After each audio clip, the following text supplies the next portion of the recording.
So we are doing part 2 of the Roots to Shoots trial review with Josh Toll and Keenan Gerhardt. My name is Camille Newsom. I'm the Director of Grower Support at EnSoil Algae, and we have Yazzie from our team here with us tonight. We're going to give a brief overview just of who we are. I think most of y'all on the call know us, so I'll keep it short, but we at Enlightened Soil Core are here to empower farmers and land stewards in the effective and profitable implementation of a regenerative agriculture system. We grow EnSoil Algae. It's a live cell microalgae, liquid concentrate, the freshwater algae that grows all over the planet in all different waterway systems. And it's a living biostimulant, so it encourages soil activity in the microbiome. It improves the nutrient availability and uptake, which is a lot of sort of what we are learning through our work with RhizeBio. And we're really grateful for them for helping us understand more about this really fascinating organism that we're working with. We grow this algae in the US in labs in South Carolina and Florida right now. We are OMRI listed. And if any of y'all have questions specifically about the product, about using it, about results separate from this webinar, please just reach out to our team afterwards. We'd be more than happy to chat with you. So with that, I want to, I'm going to stop sharing. Y'all can share your presentation whenever you're ready. And I will introduce Josh and Keenan. So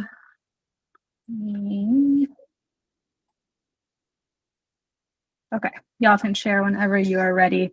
So Keenan Gerhardt has a degree in environmental engineering. He began his career in the Superfund soil reclamation work before transitioning through continuing education and on-the-job experience into agriculture, specializing in the soil microbiome. He is thrilled to be a part of the team at RhizeBio and to contribute to furthering our understanding of how the soil microbiome can unlock yield, plant health, and profitability for farmers. He brings a driving passion for the natural world and a strong desire to leverage soil and biological data to help farmers make informed decisions that drive innovation, protect their bottom line, and promotes healthier soils, healthier food, and a healthier environment. So Keenan, we're super happy to have you. And Josh Toll is the co-founder and COO of RhizeBio, which is an ag tech company that bridges the gap between soil and crop health through DNA sequencing and biological insights. He works alongside farmers and input manufacturers to unlock this deeper understanding of the rhizophagy cycle, how soil microbes support crop health, and helping them apply biological data to improve field performance. So we met Josh and Keenan. We met Josh a couple of years ago at the Southern Farm Show and have been sort of forming a partnership, work and personal friendship outside of that since then. And Keenan joined their team a little while ago. I'm super grateful to have them here tonight. So take it away, guys. All right. Thank you. Thank you for the great introduction. So RhizeBio, we focus on the rhizosphere, and we've been around for a little over 2.5 years now. Originally, we actually focused on the soil microbiome, so looking at mid-row samples or bulk soil samples to see how these microbial populations were impacting crops and all of that good stuff. What we learned very quickly is that soil and the biology in the soil, it's a lot of noise, it's a lot of information. And so we set out as a company to focus on the most optimal sample type.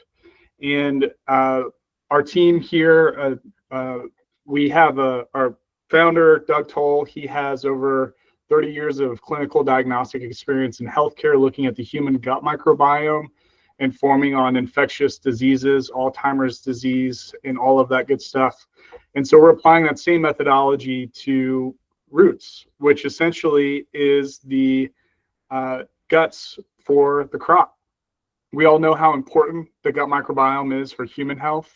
And the roots, they play a very, very similar role as it relates to hormone production, nutrient cycling, carbon cycling, fungi, bacteria availability, all of that good stuff. And so join us as we dive into the world of EnSoil's impact on the rhizosphere. And as I mentioned before, we focus on that root-associated soil. So what does that mean? We're looking at the 1 millimeter soil that is closely bound to the root.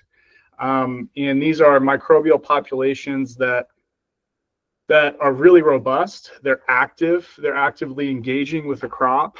An incredible amount of electron transfer, almost as much or maybe even more electron transfer than the human brain. So this is an incredible area of the crop, and we're so excited for partners like EnSoil to be able to discover how these systems are operating and how they can service the crop to provide ultimately life in the form of yield or nutrient density. So the way that we designed this trial, the Roots to Shoots program, essentially what we're doing is we understand that the rhizosphere is ultimately the gatekeeper to the crop. 80 to 90% of all nutrient cycling occurs in the rhizosphere. And so how are these microbial populations servicing the crop as it relates to nutrient availability, looking at macro, micronutrients, but also looking at mycorrhizal populations and the phytohormone production. And so we developed a study design wherein we're looking at the fertility of the soil using the Haney analysis. We really like the Haney analysis because it gives us information on water extractable organic carbon. We all know how important that is to have an available form of carbon that the crop can pull up. But also we want to look at organic matter. We want to look at water extractable organic nitrogen, a lot of these different data points that are really critical for biological activity. And so what we do is we shake off the root associated soil, drop it in a bucket, conduct a Haney analysis on that soil, and then we clip off the root system. And typically we like to look at early growth stages, but we also love to look at later growth stages because we know that some of the important macronutrients they're providing, the crop is demanding, some things like phosphorus and potassium at later growth stages. And so we look at later and early growth stages to classify how these biological inputs are impacting your soil and seed. Every farm is different. Every crop is different. We've seen upwards of 7 to 8, 9% changes just based on the crop cultivar as it relates to the microbial populations that are in the soil. And so it's so important that we measure the impact of these biological inputs on a farm by farm basis. And so that was the design of the study. We look at the roots, we look at the soil, and then at the end, we also look at the tissue. So from the tissue all the way down to the soil, what's occurring in these biological systems, especially as it relates to nutrient acquisition. Last week, we talked about corn, and I just wanted to kind of highlight typically what we see in these roots to shoots trials is if the crop is demanding a certain nutrient, whether it be nitrogen or phosphorus, potassium, what typically happens is the rhizosphere microbiome really starts humming, and we see nitrogen cycling microbial populations like nitrogen fixers with your RhizeBio or all sorts of different populations. They begin to colonize the root system. They're moving nutrients into the crop, and when that happens, since we're taking root associated soil from the field, we see a reduction in that nutrient in the soil, and we see an increase in that nutrient in the tissue. So this isn't just associated with nitrogen. We see this across the board with many macro and micronutrients. We also see it with carbon. As it relates to last week and what we saw with corn and EnSoil, we saw as it relates to phosphorus, a 41% increase in soil available phosphorus. We saw at the V4 to V6 stage, so you're thinking about the crop, it's actually storing phosphorus in the soil, putting it in the bank, getting ready to preparing itself for later growth stages to be able to pull those nutrients out and drive phosphorus availability later stages. And then we also saw a 107% increase in available potassium. So again, we're putting things in the bank, preparing for later growth stages of the crop. And we saw a 20% increase in soil nitrogen, which is interesting because typically at V4 to V6, we're kind of really ramping up. We're getting ready for a lot of nitrogen cycling. Typically around V6, V7, we see that, especially as it relates to nitrogen fixation, which is converting atmospheric nitrogen into ammonium, or organic nitrogen breakdown, taking the carbon that's available in the soil or these really complex carbohydrates and making them crop available. So what we saw at V4 to V6 was a lot of available nutrients in the soil. At silking, we saw an increase in phosphorus in the plant tissue of 17%. And again, this is across 4, correct me if I'm wrong, was it 4 Keenan farms? Yeah, I believe that's correct. So four farms, we saw on average a 17% increase in the available phosphorus in the tissue, 16% increase in the available potassium in the tissue, 5% increase in the nitrogen in the plant tissue at silking. And then at and as it relates to the metagenomics, which again is that gatekeeper at silking, we saw an increase of available phosphorus cycling, 13% increase in available potassium of 7%, an increase of available nitrogen cycling at 5%. So across the board, it all looks good. And today we're going to be focusing on, and Keenan's going to run the show here as it relates to how the algae performed on milo and soybean. Take it away.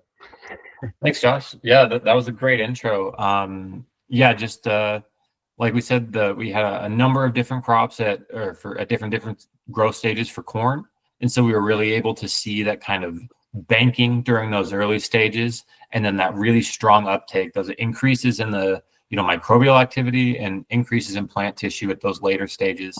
And we don't have our soybean and milo crops broken up by growth stage, so we'll have a little bit different story to tell here. But there is still a really good response and some really good takeaways that we can have here, both in terms of the soil, in terms of the rhizosphere, and then of course, at the end of the day, what we're really all looking for is to see those improvements in tissue. And so first and foremost, I just wanted to show this is our roots to shoots report. We will have the untreated column, all 3 measurements, like Josh mentioned, the Haney, the soil metagenomics, the rhizosphere metagenomics, and the tissue nutrients. And then we'll have it treated or untreated, treated, and then the change in those. And I will just run through real quick kind of some of the metrics that we look for. First and foremost, we'll look for the community structure. That's kind of who's there, right? The number of different genera of microbes that we find, number of different types, how kind of evenly distributed those are. Is one microbe really crowding everything out, or is it pretty competitive? And then we'll also look at like fungal to bacterial ratio, the presence of mycorrhizae, the root-associated fungi that can both scavenge nutrients and break down organic carbon, things like that, to deliver to the crop. So that'll be all kind of covered in this community structure here.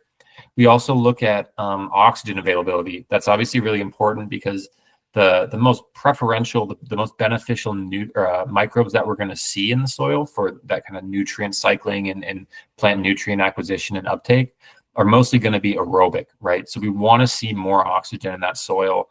And that's a common complaint, if you have a heavily tilled system, you're in the south where we are and you have some really clay soils, you can see those compaction layers, and that will actually negatively affect the microbial activity. And so we like to see the ability of, a biological inoculant to sort of help improve on the oxygen availability in soils so that the microbes can do their job. And so that's going to be covered in these 2 respiration and environmental stressors here. Of course, we look at carbon. We have a couple of different carbon pathways, both carbon fixation, that's going to be drawing carbon out of the atmosphere through the typical photosynthesis, the primary production process. Like Josh mentioned, we look at how fast carbon is being broken down. So those more complex molecules, whether it's lignin, cellulose, or a corn stubble or a cover crop litter, we can see how fast those are going to be turned into usable nutrients that the plant can take up quickly. And then we'll also look at methanogenesis, which is kind of I would call it the evil stepsister or something of the carbon breakdown. And that's you're breaking down carbon, but it's actually going to be turned into methane and lost out of the soil as a gas. So for all these, we kind of boil it down into one number, give a single carbon score, a single nitrogen score, and then you'll see that we also break that down into diverse scores, looking at all of the different pathways, looking at the different forms of nitrogen or carbon in the soil, and then of course the amount that's in the tissue. Nitrogen has a few different pathways. We'll look at N fixation, as Josh mentioned. We'll look at how fast that ammonia generated from N fixation is converted into nitrates, how fast those nitrates are then lost through denitrification.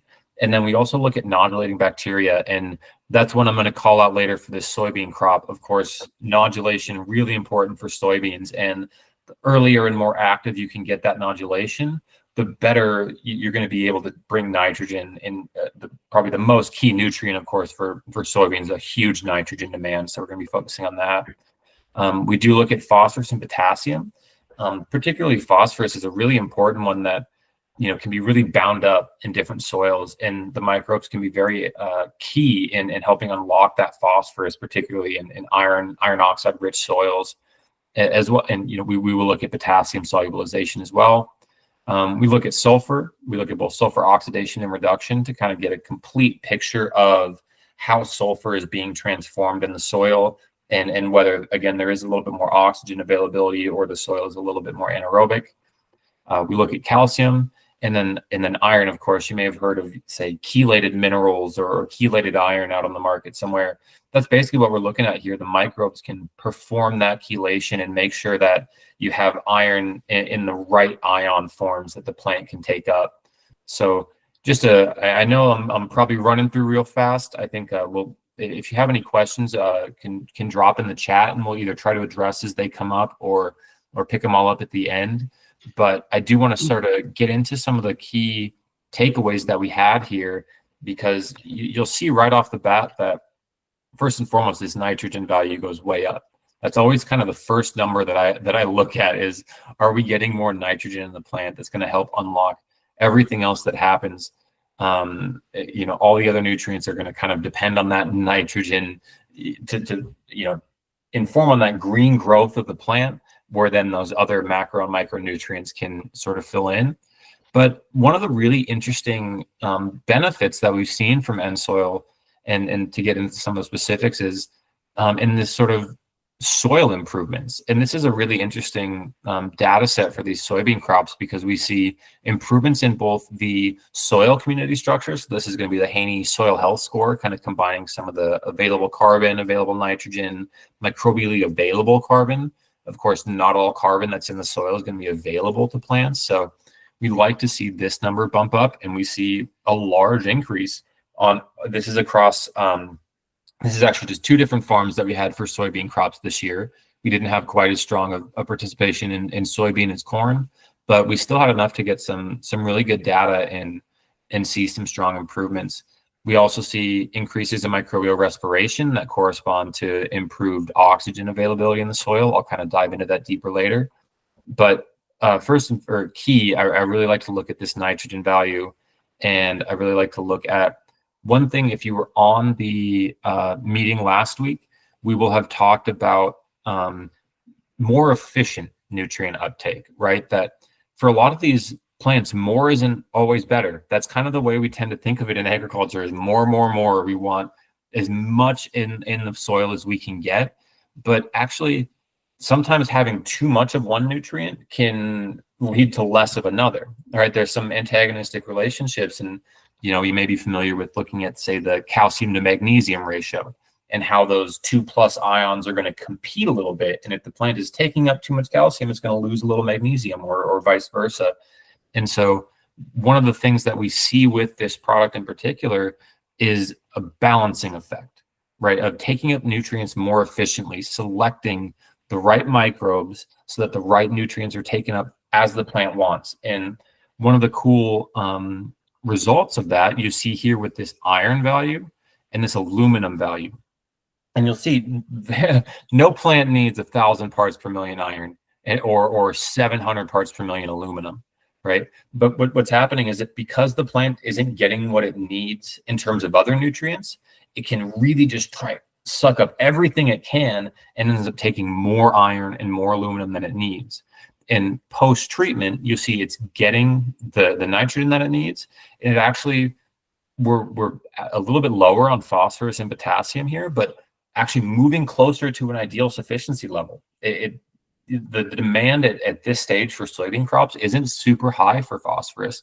And so we're actually, here we have maybe even a little more than we need, and it might be inhibiting some of this other nutrient uptake. And you see that you actually have a little bit better calcium, and magnesium stays very balanced, but we're seeing a really balanced level of nutrients in this crop. And as a result, a large reduction in some of these iron and aluminum that can actually reach toxic levels sometimes, or it can become, maybe even too much for people to want to eat. So this is a really cool result. I'll dive a little bit into, this is one specific farm. And this tells, I think, a really good story, because you both see this improved nitrogen uptake, right? First and foremost, look at that nitrogen.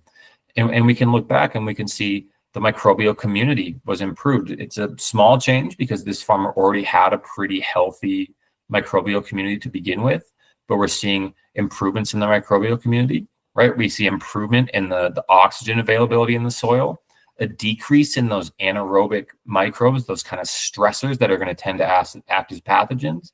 And what that frees up is that allows more carbon cycling, that allows more nitrogen cycling here, and is going to kind of unlock some of the other pathways. And so it's kind of funny here. You actually don't see, you see a decrease in the phosphorus cycling in the soil, but you actually see an increase in the phosphorus available in the soil and an increase in the plant tissue phosphorus. And so how do we look at that, right? Of course, the microbes can be performing that phosphorus cycling, but again, sometimes those nutrients are acting against each other. And so maybe we look down at this iron, and this is huge. I mean, 2,000 or 1,800 really parts per million of iron. This plant was taking up too much iron, way more than it needs, and reaching a level that can actually have a potentially toxic effect on the crop. And you see that cut in half, right? So we're taking in, and same with aluminum, less than half of the aluminum that we were taking up before. And that's going to free up some of these pathways to allow for more magnesium, to allow for more sulfur, more potassium, more phosphorus to enter that plant.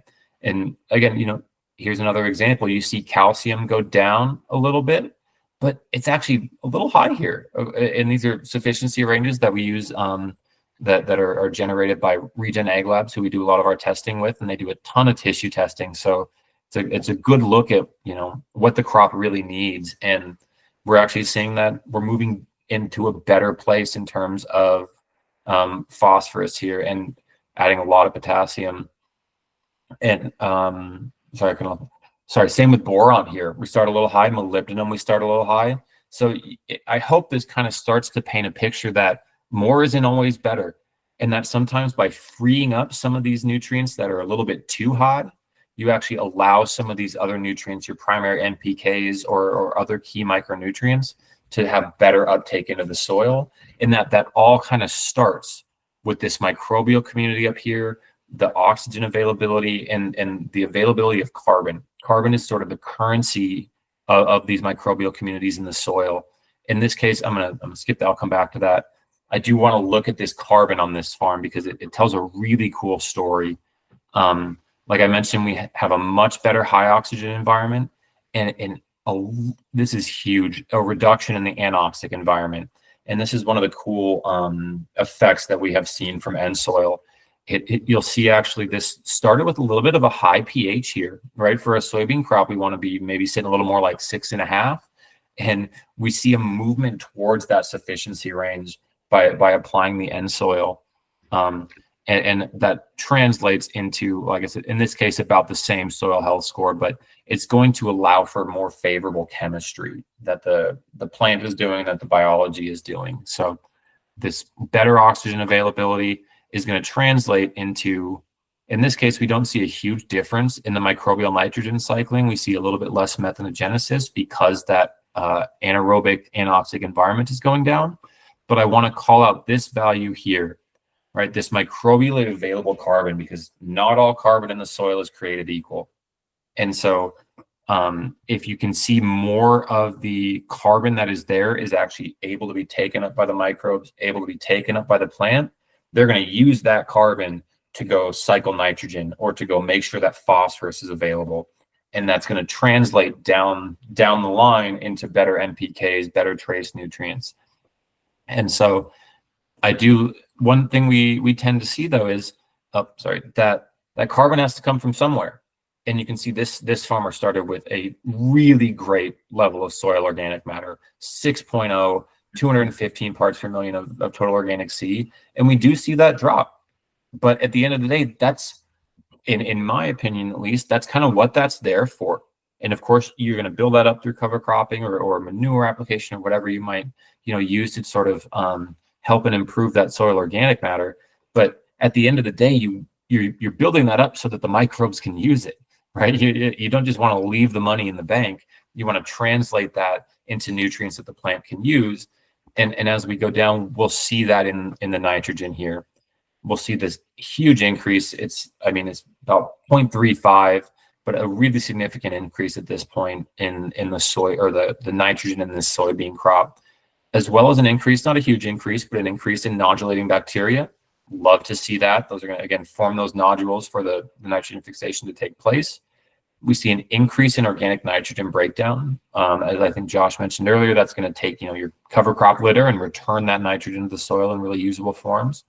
And we see a big one here is this reduction in denitrification. So nitrogen is being used more efficiently in the microbiome and less of it is being lost through gas generation or leaching. So more of that being taken up as ammonia and less of it being nitrified or denitrified. So, and as Josh mentioned, you do see an increase in the overall nitrogen cycling potential in the soil. And it's actually a slight decrease, right? That nitrogen has to come from somewhere. We'd like to draw as much out of the atmosphere, of course, as possible, but some of the nitrogen is going to be drained out of the soil because it's going into the crop.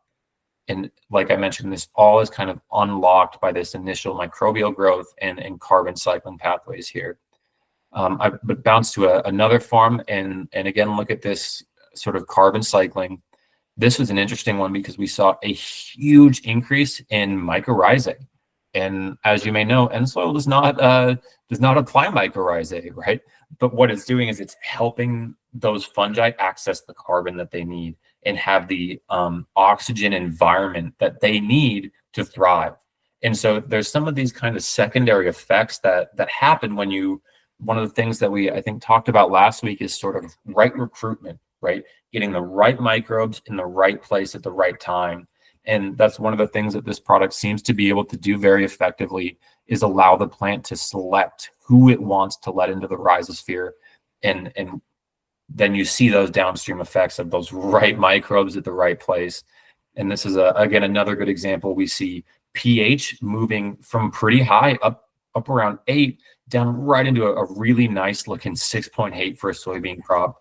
And some of that organic matter is being exchanged, but we're going to see a huge increase in the amount of carbon that's actually available to the microbes. And the carbon cycling is really strong in this one. We're drawing a lot of carbon from the atmosphere, breaking down a lot of carbon, and we actually see a small decrease in the amount of carbon that's being lost as methane.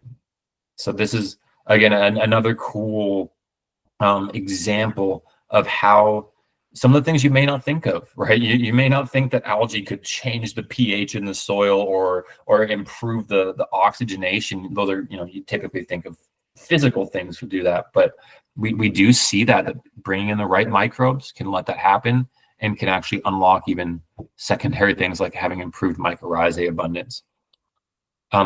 That's all I have for soybean. This was, again, overall, we see a really good response for soybean. In this case, it kind of averages out a little different, but we do see increases in phosphorus and potassium in specific farms where it's needed. Both of these farms are starting adequate or high on NPK and still seeing modest increases or only slight decreases. But again, pairing with these really important reductions in iron and aluminum and a kind of balancing of nutrients overall that is facilitated by this improvement in the microbial population. We also have a really cool result here, I think, for milo, for sorghum, and it's going to follow some similar trends, right? We want to see an improvement in who's there, the number of microbes, and how competitive that system is, an improvement in the amount of carbon in the sort of soil health score, an improvement in the oxygen availability in these two, and then again, improvements in carbon. And so here you see there's not really much change in the nitrogen or phosphorus cycling, but we see improvements in the plant tissue levels for both. And kind of strange here, we actually see an improvement in potassium cycling and a decrease in the potassium level. That's a little odd, right? But what's happening is it's improved efficiency, right? We're getting what we need without having to try so hard to spend so much energy and so many of those carbon exudates that the crop is going to kind of trade into the soil for nutrients. It's not spending so much of that on on potassium anymore, and still getting what it needs because of this microbial phosphorus transformation.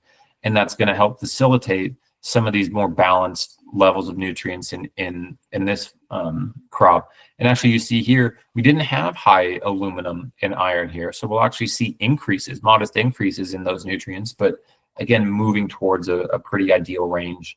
I really like the story on this milo crop. He was already in a really good spot in terms of the plant tissue. It was pretty darn healthy across the board, but still was able to get a modest increase and bank a lot of these nutrients, right? We have increased phosphorus in the soil. We have a slight increase in carbon. We have around the same nitrogen in the soil.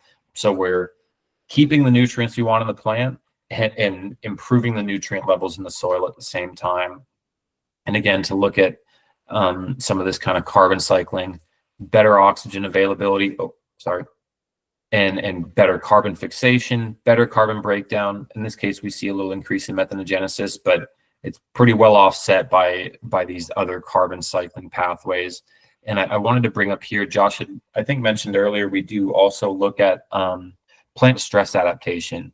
And this is a key thing that crops are going to move some of their energy into when they have all the key nutrients that they need.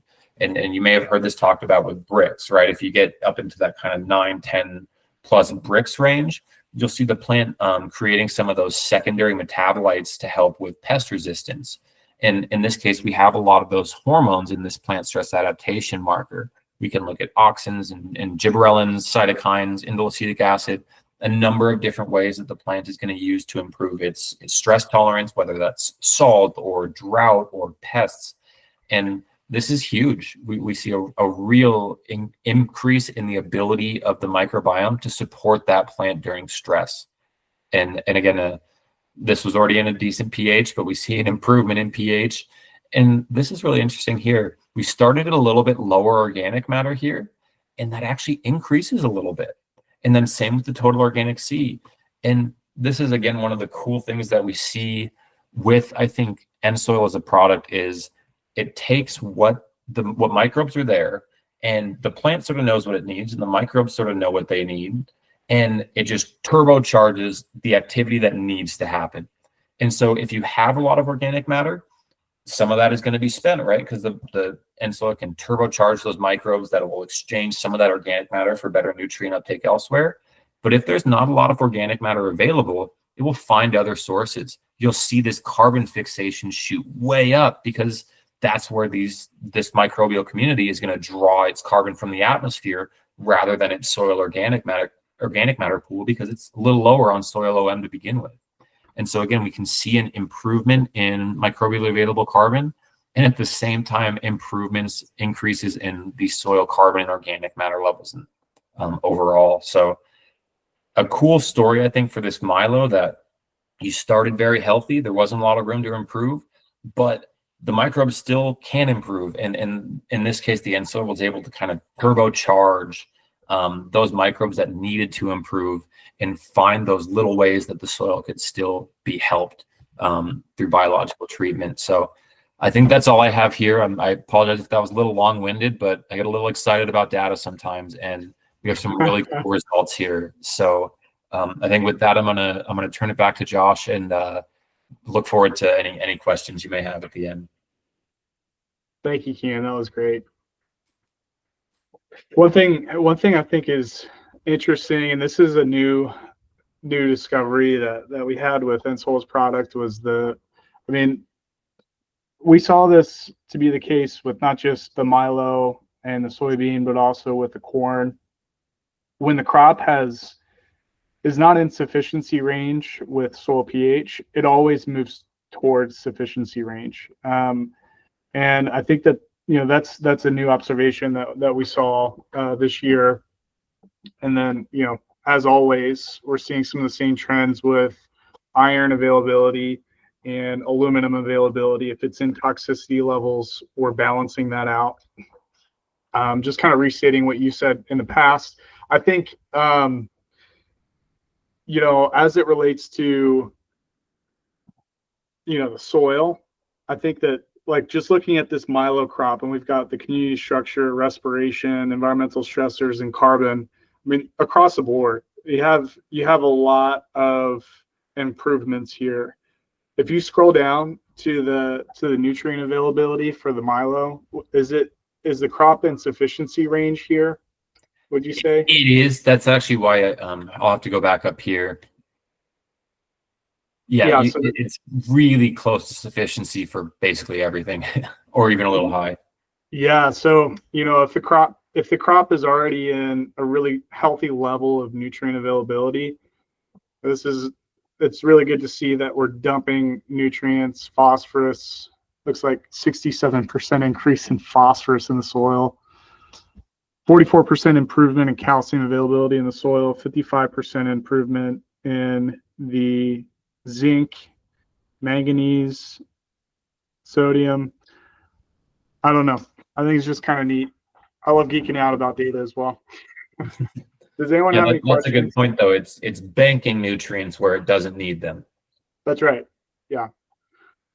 So if the tissue's at sufficiency, it turns back to the soil and looks at ways to improve its environment, starting with the pH, it seems. Yep. Maybe not starting, but that's one of the things that we always see is improvement in pH.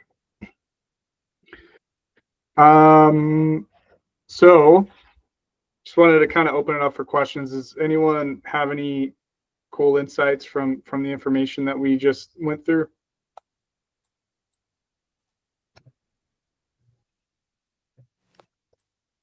I have a comment. Can you hear me?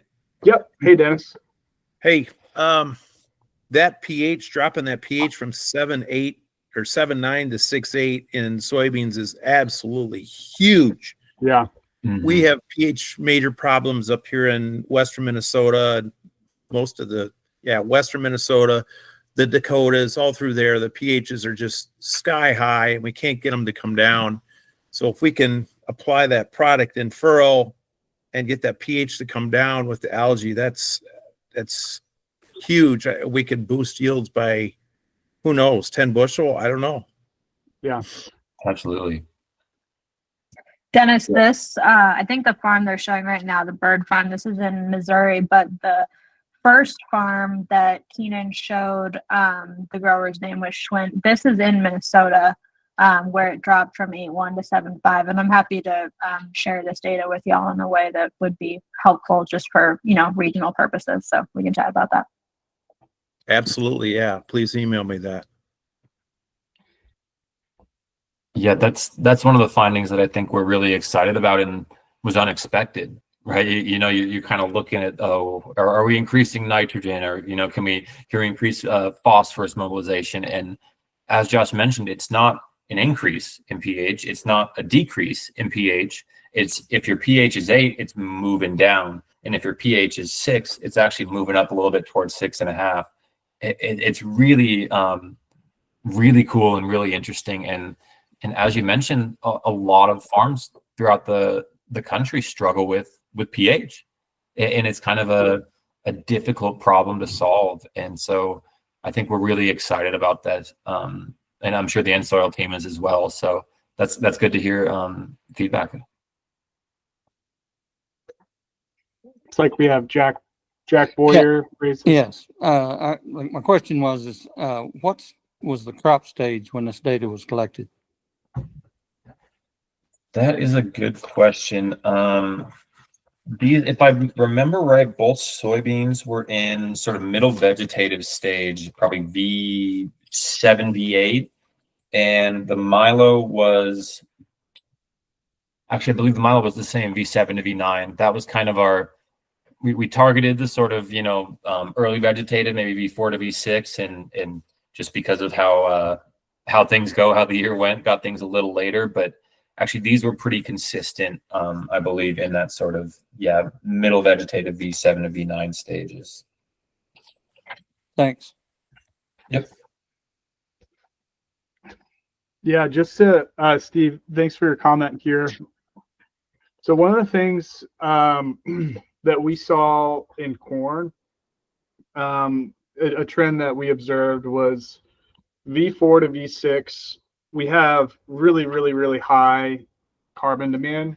So water extractable organic carbon, organic matter, and in some cases, I don't know if it was across the board, was reduced because the crop was requiring that carbon. And then at later stages, we saw carbon fixation really start going, which is what we saw with the milo. So what I believe is occurring in the typical life cycle of the crop is, yes, the crop is, the algae is assisting the crop in acquiring that carbon early on in the growth stages of the crop. And then at later stages, we're dumping carbon, water extractable organic carbon, soil organic matter back into the soil. I'm not sure, Keenan, would you say that that's something that we saw? I think generally, yeah, that is pretty consistent with what we saw for the corn, and that's something that, we had multiple growth stages for the corns because we had more samples, and so we were able to kind of assess that, and that was, I think it was generally the case. We see that kind of carbon and nitrogen uptake really strong at the start, on sort of building that basis for the crop to then draw in other nutrients, and then you see those pathways kind of slow down a little bit later on and move more into banking a little bit in the soil. So is this the same crop that had the, no, that was a different crop. Yeah, we see really high carbon fixation, organic carbon breakdown here. So I would have expected, in later stages, we see more carbon fixation in the crop, pushing more carbon back through photosynthesis back into the soil.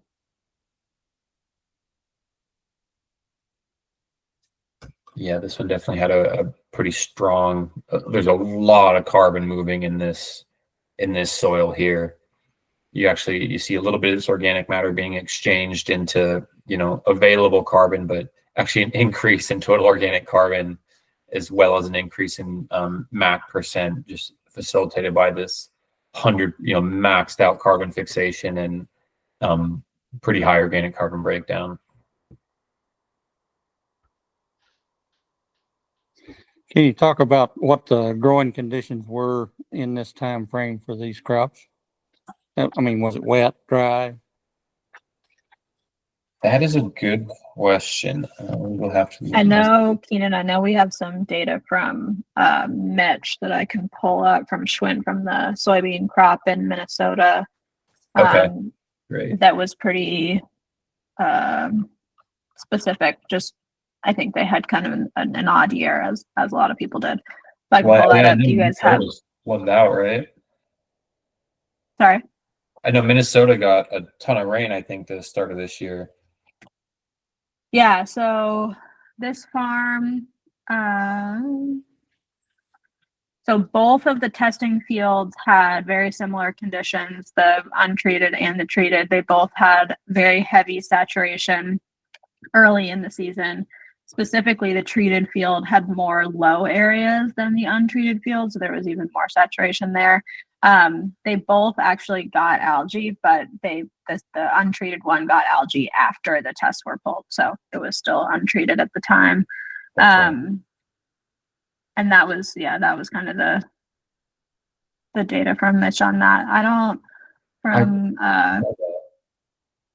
from Colby, the milo field. We didn't have a lot of feedback on the growing conditions that were relevant to the test. Do you guys have any of that? Let's see.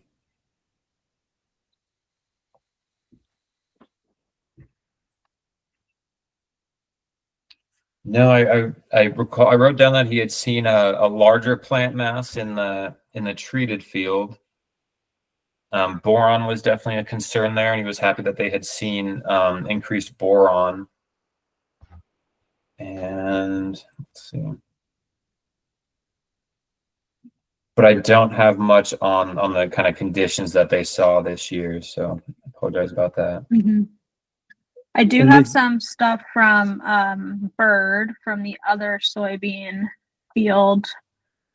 This guy's in Missouri, and they also had a lot of moisture stress early on. He said in May specifically, they have heavy clay soil down there.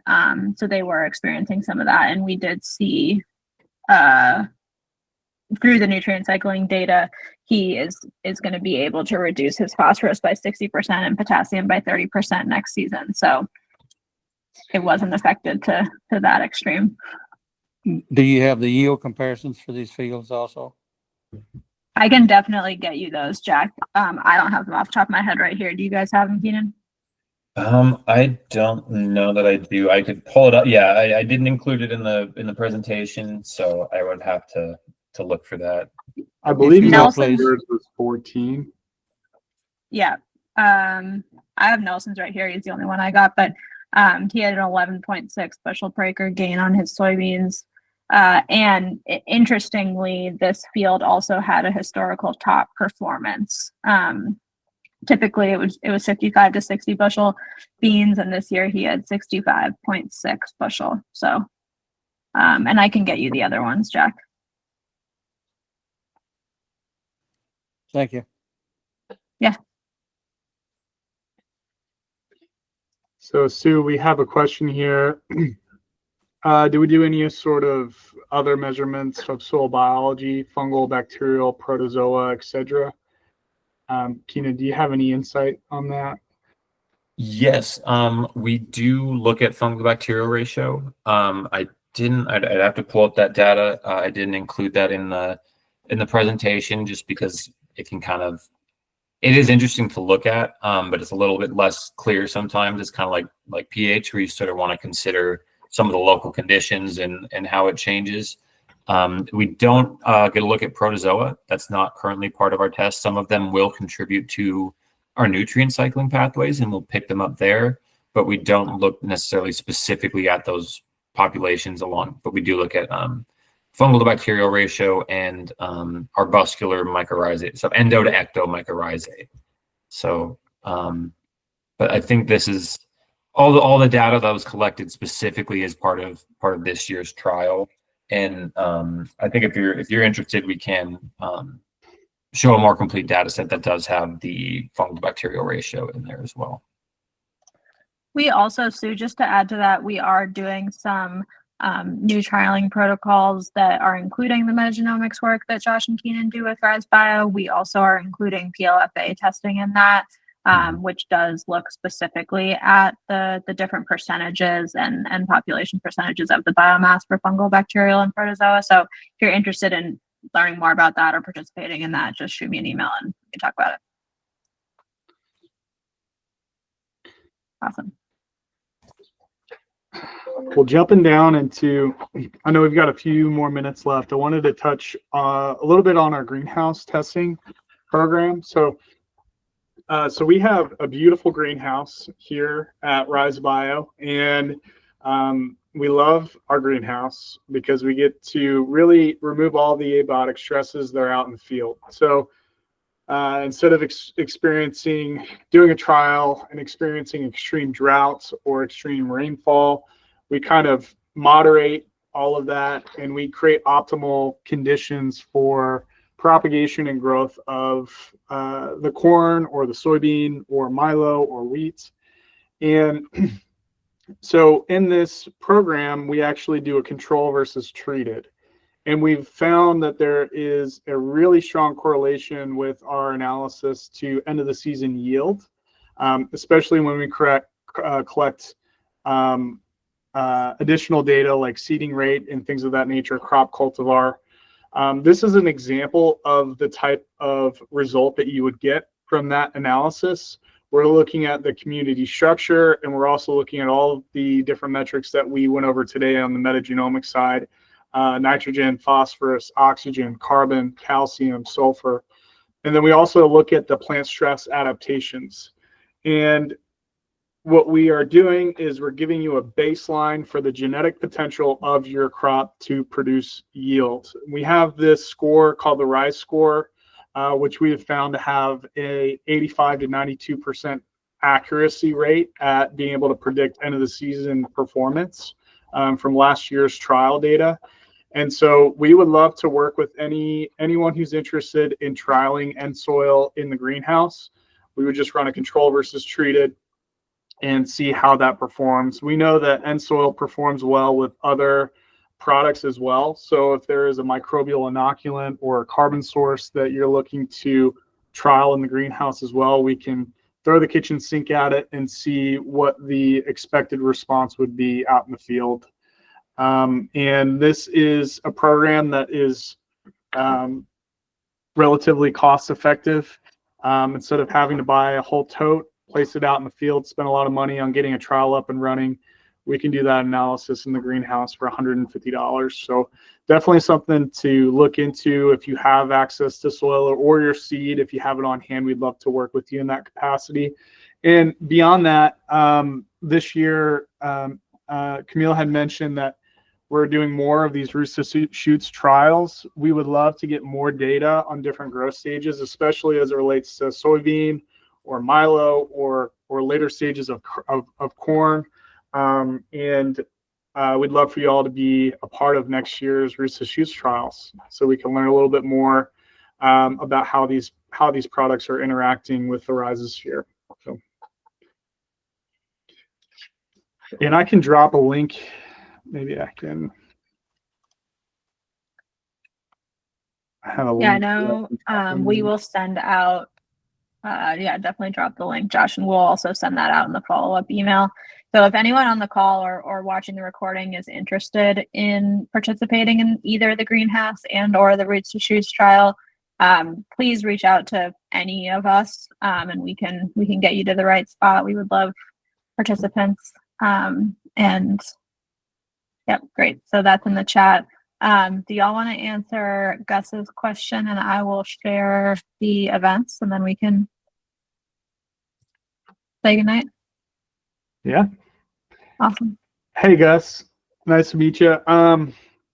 We do measure all fungal pathogens that we screen for. We have about 300 different pathogens that we're looking for. These are both airborne and also soil-borne pathogens, and we provide that out as a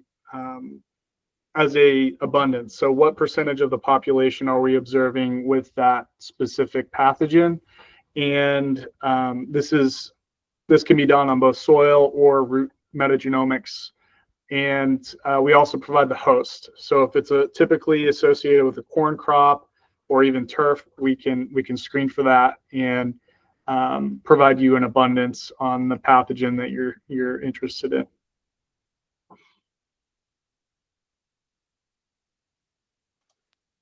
Awesome. As it relates Josh to and Keenan, thing. Yep.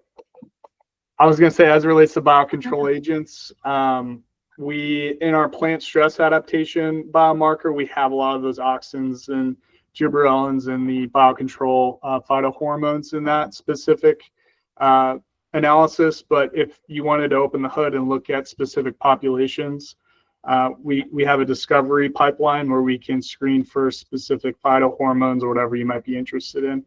And this year we plan on breaking out that plant stress adaptation into all of those different categories of phytohormones that are of interest. So That's going to be awesome. yeah, We're excited about that.